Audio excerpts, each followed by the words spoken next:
സ്വർഗീയനാദം.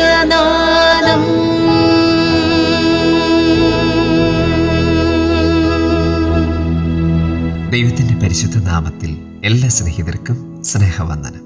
ഈ വിശുദ്ധ ദിവസത്തിലെ വചനചിന്തയ്ക്കായി തിമോഥെയോസിന് എഴുതിയ 1-ാമത്തെ ലേഖനം 2-ാം അധ്യായം 5-6 വാക്യങ്ങൾ വായിക്കുന്നു.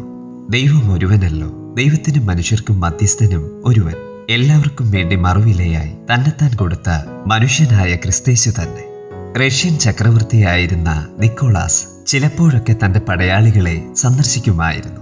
അങ്ങനെ ഒരു ദിവസം താൻ ചെല്ലുമ്പോൾ തന്റെ സ്നേഹിതന്റെ മകൻ മേശമേൽ തലവെച്ച് ഉറങ്ങുന്നത് കണ്ടു.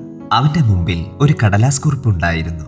അതിൽ അവൻ വരുത്തിവെച്ച വലിയ കടത്തിന്റെ ലിസ്റ്റ് എഴുതിയിരുന്നു. അവന്റെ അവസ്ഥ വളരെ മോശമാണെന്ന് നിക്കോളാസിന് മനസ്സിലായി. ആ കടലാസിന്റെ അടിയിൽ അവൻ ഇങ്ങനെ കൂടി എഴുതിയിരുന്നു: ഇത്ര വലിയ കടം തീർക്കുന്നതിന് ആർക്ക് കഴിയും? ദുഃഖിതനായി തളർന്നുറങ്ങുന്ന അവനെ ഉണർത്തി അവൻ നിമിത്തം വരുത്തിവെച്ച ഈ വലിയ കടത്തിന് മാതൃകാപരമായി ശിക്ഷിക്കണമെന്ന് ചക്രവർത്തി ആദ്യം ചിന്തിച്ചു. എന്നാൽ പിന്നീട് അതിലും നല്ലത് ചെയ്യുവാൻ അദ്ദേഹം തീരുമാനിച്ചു. അവൻ തന്റെ സ്നേഹിതന്റെ മകനായതുകൊണ്ട് അവനോട് ക്ഷമിക്കുവാൻ തീരുമാനിച്ചു. എന്നാൽ അവന്റെ കടം തീർക്കേണ്ടതിന് ക്ഷമ മാത്രം മതിയാവില്ലല്ലോ. അതുകൊണ്ട് നിക്കോളാസ് മേശപ്പുറത്ത് നിന്ന് പേനയെടുത്തു. നിരാശനായ തന്റെ ഉദ്യോഗസ്ഥൻ എഴുതിയ ഇത്ര വലിയ കടം തീർക്കുവാൻ ആർക്ക് കഴിയും എന്ന ചോദ്യത്തിന് താഴെ നിക്കോളാസ് ചക്രവർത്തി ഇങ്ങനെ എഴുതി: ഞാൻ നിക്കോളാസ്. പ്രിയ സഹോദരങ്ങളെ, നമ്മുടെ പാപങ്ങൾ നിമിത്തം ദൈവത്തിന് മുമ്പാകെ ഇതിലും വലിയ കടം വരുത്തിയവരാണ് നാം എല്ലാവരും. നാം അവിടുത്തെ കൽപ്പനകൾ അനുസരിക്കാതെ പാപത്തിൽ ജീവിച്ചു. നാം ശിക്ഷാവിധിക്ക് യോഗ്യരാണെങ്കിലും ദൈവം നമ്മോട് ക്ഷമിക്കുവാൻ ആഗ്രഹിച്ചു. അതുകൊണ്ട് ക്രിസ്തുവിലൂടെ നമ്മുടെ പാപങ്ങൾക്ക് പരിഹാരം വരുത്തി നമ്മുടെ കടം കൊടുത്തു തീർത്തു. ക്രിസ്തുവോ നാം പാപികളായിരിക്കുമ്പോൾ തന്നെ നമുക്ക് വേണ്ടി മരിക്കുകയാൽ ദൈവം തനിക്ക് നമ്മോടുള്ള സ്നേഹത്തെ പ്രദർശിപ്പിച്ചു. അതെ പ്രിയരെ, നമ്മുടെ പാപത്തിന്റെ കടം രാജാതിരാജാവും കർത്താതി കർത്താവുമായ സകലത്തിന്റെ ഉടയവനായ നമ്മുടെ ദൈവം കൊടുത്തു തീർത്തു.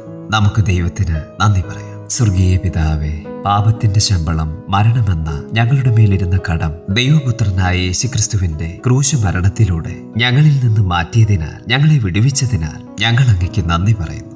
യേശുക്രിസ്തുവിന്റെ നാമത്തിൽ ഞങ്ങളെ കേട്ടതിനാൽ നന്ദി. ആമേൻ. നിങ്ങൾ കേട്ടുകൊണ്ടിരിക്കുന്നത് സ്വർഗീയ നാദം, ദ ഹെവൻലി വോയിസ്.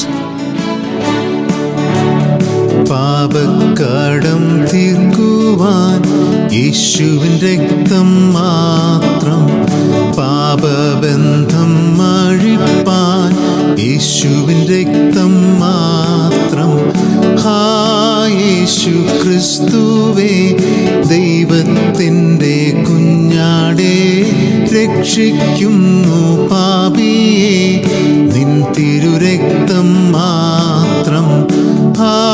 യേശു ക്രിസ്തുവേ, ദൈവത്തിൻ്റെ കുഞ്ഞാടേ, രക്ഷിക്കുന്നു പാപിയെ